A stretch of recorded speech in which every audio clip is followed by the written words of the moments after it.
Hey everybody, this is Joe Payne here. Time for another Political Payne, where I just wanted to give an election update today about the 2020 presidential election. If you look back to my previous video, I went into some of the details of how President Donald Trump and the Republican Party are trying to gum up the electoral process of the 2020 election, slow things down, create lawsuits in swing states over mail-in voting, because the Republican Party knows that their only path to victory is voter suppression outright, using legal means to steal the election. If you didn't know, this happened in the year 2000, where the vote count in Florida, the recount, was halted. First by a bunch of paid Republican operatives called the Brooks Brothers Riot. You should know about the Brooks Brothers Riot. And then legally by the Supreme Court. The Supreme Court shut down the vote. And so Trump clearly wants to try to do this in as many different ways as he can. If you needed proof of this, here is Trump just a month ago when he was asked a question about the quickness with which the GOP was seeking to seat Amy Coney Barrett. And he's kind of in the middle of his answer, but he's comparing it to other Supreme Court justices that were seated quickly. But check this out. This is what President Trump says about having Amy Coney Barrett on the Supreme Court before the election. No, we have a lot of time. No, before the election, and then you have after the election too. But in terms of time, we go to January 20th. But I think it's better if you go before the election, because I think this scam that the Democrats are pulling, it's a scam. This scam will be before the United States Supreme Court. And I think having a 4-4 situation is not a good situation. If you get that, I don't know that you'd get that. I think it should be 8-0 or 9-0. But just in case it would be more political than it should be, I think it's very important to have a ninth justice. So here, President Trump is just making it clear that this is why he wanted Amy Coney Barrett on the Supreme Court. He wants to take the election to the Supreme Court, people. This is why if, and this argument is predicated on the made-up, baseless accusation that mail-in voting is fraudulent and that it's susceptible to voter fraud. It's not. It's just not. Go to my last video. I go into detail about this. But this is just another lie created by Trump and the Republicans. He furthered this right after he got elected, saying that millions of illegal immigrants voted in the election. Otherwise, he would have had a landslide. He put together a voting rights or a voting integrity commission that found absolutely nothing. It found like a handful of cases across decades. And so it's just not a problem. Widespread voter fraud is not a problem. Oh, we did have one case. I can't remember which state it was in. I read the article very briefly. But it was a woman, a Trump supporter, who was angry at her roommate, who was a Biden supporter, who filled out her roommate's mail-in ballot for her. And the roommate had moved out and actually went and voted in person and got contacted by election officials. And this Trump supporter had tried to steal her former roommate's vote. So already we do have one case of attempted voter fraud, but mail-in ballots make it very easy to catch and very easy for election officials to notice discrepancies and problems and stuff like that. But the Supreme Court, Trump is relying on to get what he wants, which is to stop the vote count. Now, what do we mean? Really mean stop the vote count? This isn't stopping a recount like 2000. He wants to stop the count. And this was very clearly reflected in the very day that Amy Coney Barrett was sworn into the Supreme Court. Before that, there was a 4-4 ruling on of the 8 Justice Court. And Brett Kavanaugh wrote an opinion, which he's actually since had to go back and correct. Now, listen, I understand everybody makes mistakes. I was the editor of a community weekly newspaper, Alt Weekly, here in Santa Maria, California. It happens. You make a mistake. You misspell someone's name. But Brett Kavanaugh made a lot of spurious claims in this opinion, but the governor of Vermont had to ask him to retract and correct his opinion because he misstated Vermont law. And that's, if that wasn't concerning enough, what's even more concerning is Brett Kavanaugh in this opinion this is a good story. Mother Jones, Brett Kavanaugh lays out a plan to help Trump steal the election. I recommend Mother Jones. It's a good left perspective, independent outlet. But there's something an exact quote from this opinion that is very troubling. And so here's what he wrote. States that require election ballots to receive by election day, quote, want to avoid the chaos and suspicions of impropriety that can ensue if thousands of absentee ballots flow in after election day and potentially flip the results of an election. And those states also want to be able to definitely announce the results of the election on election night or as soon as possible thereafter. Now, this is nuts. This is part of Trump's argument that we have to know the election results on election night. I'm sorry, that's never been the case. It's never been the case that we know for sure the election results. Election officials release the results that they have as of election night.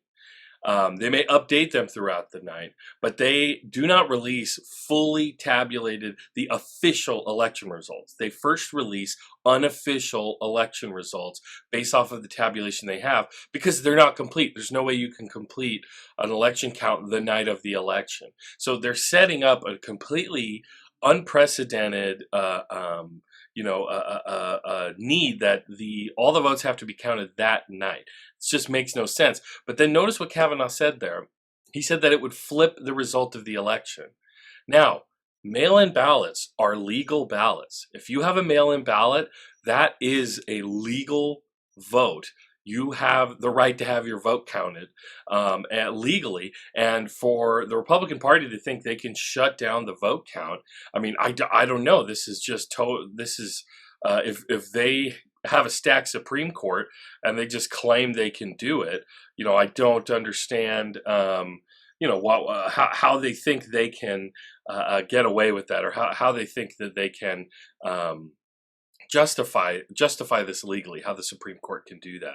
So I'm just preparing this next story here because the Supreme Court has issued a bunch of decisions just this week, even since Amy Coney Barrett was seated. She sat out some of these decisions, probably because she's aware how completely unsubtle Trump has been about how he just wants to use her. Mitch McConnell was on Fox News saying he sees Amy Coney Barrett as a political asset. So they are absolutely being clear that Republicans just say the quiet stuff loud these days.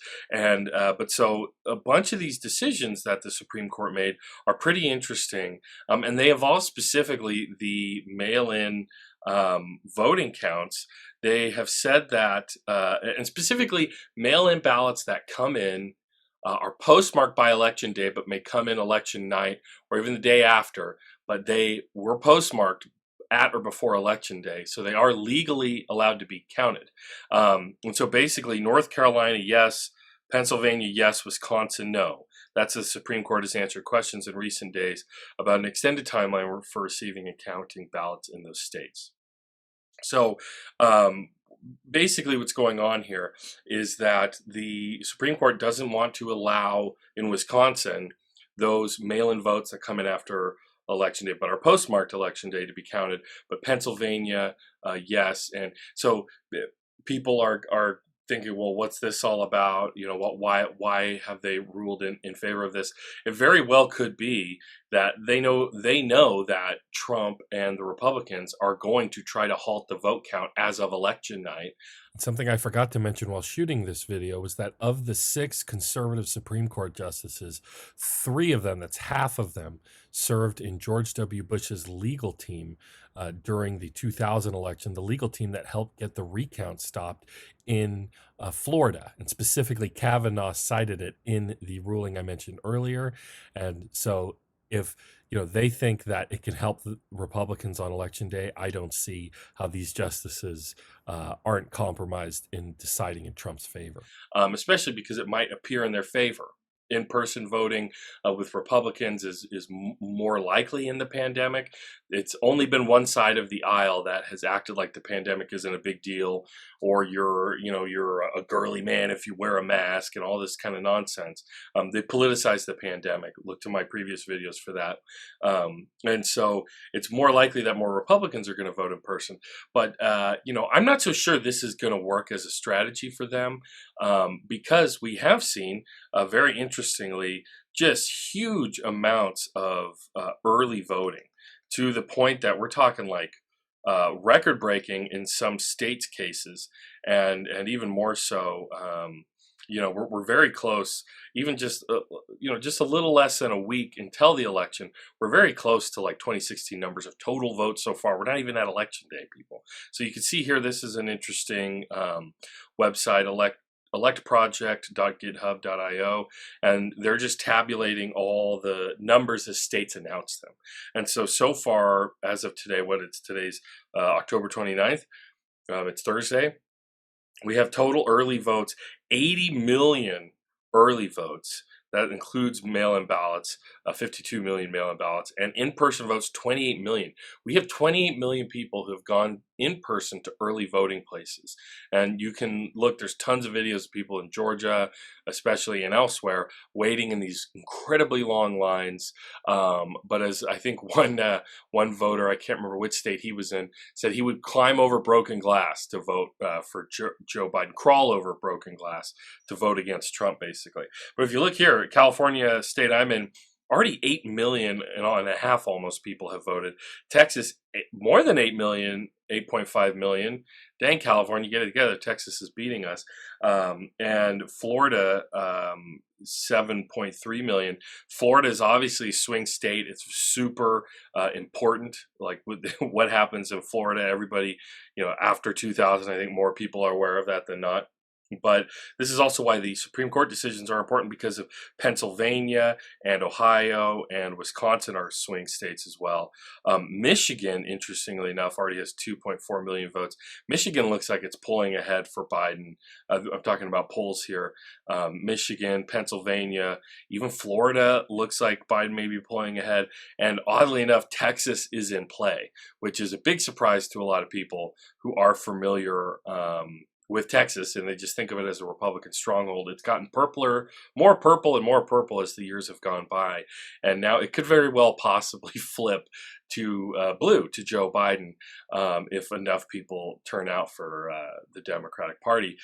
Turnout as a percentage of 2016 total turnout. So nationally, voters have cast 58.3% of the total votes counted in the 2016 general election. So we're talking about this is, again, there's like days and days until the election. You still have tons of people who haven't even turned in their mail-in ballots yet at all. I mean, I was just messaging with a friend who he and his family are filling theirs out right now here in California, and they're going to drop them all off at secure drop boxes. So this is another thing. If you're worried about your mail-in ballot being caught up in the mail, because there's been a slowdown in the mail, and a federal judge just recently had to tell the Postmaster General Louis DeJoy, look to another video of mine about the post office and how Trump and his administration tried to sabotage it. The federal judge has just had to already ruled a while back that they need to stop slowing the mail, and another federal judge had to say, you're not doing what we told you to do, like get on that. So they are purposely trying to slow down the mail before the mail-in ballots, to slow them down, because this is how they think they're going to win. They're going to leverage the Supreme Court to slow down the vote count for those mail-in ballots that come in on or after Election Day, whatever it might be. And so how do you get around this? Well, I'll tell you what I did. I went to one of my county registrar's secure drop boxes, and if you're voting by mail, it's in your envelope where the secure drop boxes are. There was a controversy here in California with Republicans setting up fake, fraudulent, secure drop boxes that they labeled as official when they were not. They, it's probably doing ballot harvesting, but still they labeled them as official when they were not. But what I did is I actually went to the drop box right in front of my North County. I'm in Santa Barbara County, North County, Santa Maria, California, and we have a county government center here. I went to the drop box right there by the registrar's office, literally a couple 100 feet from where they're going to count the votes. I want the tiniest amount of space between my ballot and where it's going to get counted. You can do that too, hopefully. If you have a mail-in ballot or an absentee ballot, you can send it to a secure drop box. You don't have to wait in line. You don't even have to wait till election day to drop it in the box at a polling place. You can just go to one of these secure drop boxes. So that's a thing to do if you just want to make sure that your vote's going to get counted fairly and on time, and it's not going to get backed up, with the Supreme Court, with the Republicans trying to file lawsuits to try to slow down the vote count or stop the vote count altogether. Another really interesting thing, I think it's a little bit hopeful, is that there has been a surge in voter participation among Democrats, specifically like people who usually don't vote or maybe sat out the last election. The numbers are rising among them, newly registered Democrats. There are a lot of newly registered Republicans, so don't get comfortable. But as we saw in 2018, more Republicans voted than had ever voted in a primary, but so did Democrats. More Democrats than ever voted in a primary, and there are more Democratic, left-leaning voters in America than there are Republicans. So just when they show up, they can win. 2016, not enough of them showed up. One interesting thing, this is something as a Bernie supporter, we were scolded as well. The young people didn't show up for Bernie Sanders, okay, boomers, from, during the primary, but it looks like young voters are sure as hell showing up. And it's believed this is going to help Joe Biden. It could not. There could be tons of young Trump supporters. Also, it could be 50-50. I'm not sure. But generally speaking, younger people tend to slant Democratic and slant to the left. And so this is an NPR story about, with the early voting boom, youth turnout seems to be surging. So as we see here, this year, young voters turned out in historic numbers and were part of the coalition that helped to elect a Democratic House of Representatives. And with days until Election Day, signs have emerged that young voters are poised for another cycle of record turnout. Particularly as young people are more likely than their older counterparts to vote in person and later in the election season. So very interesting, aspect of this is how engaged are young voters going to be. You got to keep in mind, like, something that happened when I was young was, the war in Iraq, 9/11. I turned 18. I think the first election I had was when I voted for Obama. That was the first election I was able to vote in. I was in high school during 2004, graduated 2007. And so coming of age during the Bush years, seeing a wars in the Middle East that became quagmires, watching the economy collapse under the Bush administration's deregulation of the banking industry. It was radicalizing in a way. It awoke me to what politics are, how they work, how politicians often help the very wealthy, and how working Americans get the raw end of that deal. And this election, Trump is so obviously bad in so many obvious ways. This is why I believe the Republican Party just resorts to lying incessantly, lying about a vote by mail. I've done reporting on local Republicans. I sat in on the GOP Central Committee in Santa Barbara County before the 2018 primaries. They were type of organizing, and they had this whole talk from this lady about voter fraud and how it was rampant. And even though there's no evidence for that, her evidence was she was a poll watcher. She set a poll volunteer, and they just looked like the same, and they looked like they might be cheating. So this is I think there was some racism involved with that, obviously, with Latino voters. But this is what they do. They just lie, and you see it in some of the more extreme cases where people are calling Joe Biden a pedophile, and QAnon, the Democrats are a satanic blood drinking pedophile cult, and all this crazy nonsense. It's because they're obviously, the Republican Party is obviously interested in its own power, the power of very few, the moneyed interests in America. cut the taxes on the rich, balloon the deficit, send it to the military, which includes tons of defense contractors, their rich friends, and all of that stuff.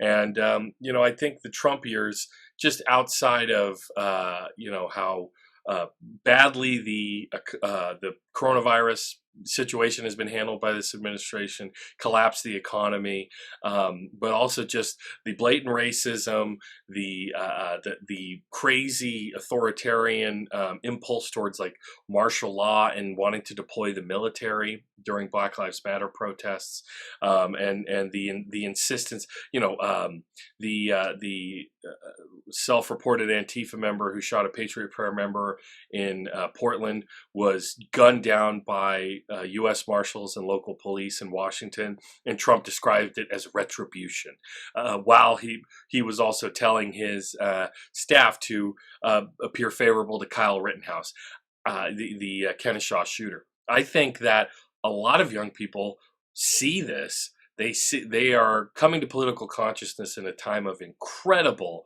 divisiveness, but also that they can kind of see that the emperor has no clothes. Trump is totally incompetent. He's just kind of a mad king type of character, and they're sick of him. Not just to mention all the regular type of boring normie voters who aren't high information diet people. They're just kind of pay peripheral attention to politics. I think a lot of these people are just sick and tired of Trump, and they think he's obnoxious and all those other things. So we'll see how the election goes. Be prepared. It's going to be a fight. It's going to be a legal fight. There is the possibility of violence around polling places with, far-right groups showing up with guns.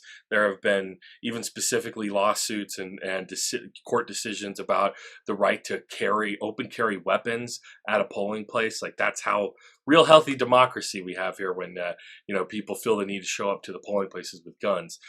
There's also the real possibility of like a Brooks Brothers riot on steroids happening, where these far-right groups could descend on registrar's office where they're actually counting the votes and maybe try to disrupt it with violence.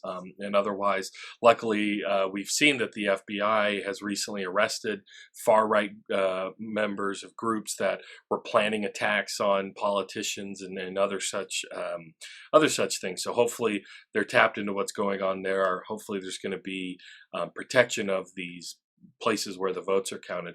But be prepared. There's going to be a real struggle for the election. It could happen. You never know. It could happen. Texas could flip. Florida early results. It seems like a lot of Democratic voters have gotten out very early because they're aware of all this.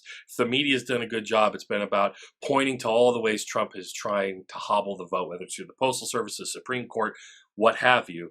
They are keeping an eye on this, and so people are aware. And they're voting early. People are really showing up. So we'll see how much the vote numbers increase in the next week until the election day, Tuesday. It's coming up, November, right? First Tuesday in November. So hang in there.